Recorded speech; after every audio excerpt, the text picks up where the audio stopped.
লেবুর রস গোলগার জন্য? হ্যাঁ।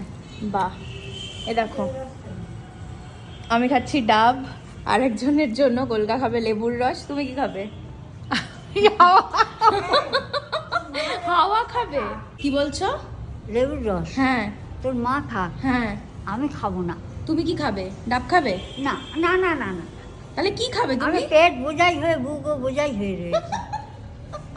তাই? হ্যাঁ ফল তো একটা খেতে হবে। হ্যাঁ, ফল একটা আমি খেতে হবে। খেয়েছি তো ফল, না খাওনি? আমি খাওয়া নিয়েছি সময়। মা দাও লেবুর রসটা দাও। না কি আমি- না? আমি লেবুর রস মোটেই খাবো না। কেন? না, আমার ওকে ছেলে আসে, আমি খাই না। খেতেই হবে। রোজ রোজ কে খায় লেবুর রসটা? না আমি খাবো না, আমি খাবো না, আমি খাবো না, আমি খাবো না, আমি দিও না, আচ্ছা আচ্ছা, দিও না, শোনো শোনো শোনো দিও না, শোনো। আমার ওকে এসে ছেলে গেছে, আসছে। গাড়ি এসে আচ্ছা গেছে। শোনো অতটা- শোনো, অতটা গাড়ি এসে চলে গেছে। এসেছে, গাড়ি চলে এসেছে। একটা বেড়াতে যেতে হবে তো। বেড়াতে যেতে হবে বাবা, লেবুর রস না খেলে হবে? তাড়াতাড়ি তাড়াতাড়ি তাড়াতাড়ি রেডি হতে হবে তো। তাড়াতাড়ি তাড়াতাড়ি এটা তাড়াতাড়ি খেয়ে নাও, নিয়েই বেড়াতে যাবো। তাড়াড়ি তাড়াতাড়ি তাড়াতাড়ি আমরা যাবো তো খেয়ে বেড়াতে নিলেই যাবো। আমরা যাবো আজকে। ওটা থাক, ওটা থাক, ওটা আজকে থাক। কোথায় যাবো? বেড়াতে যাবো বাবা,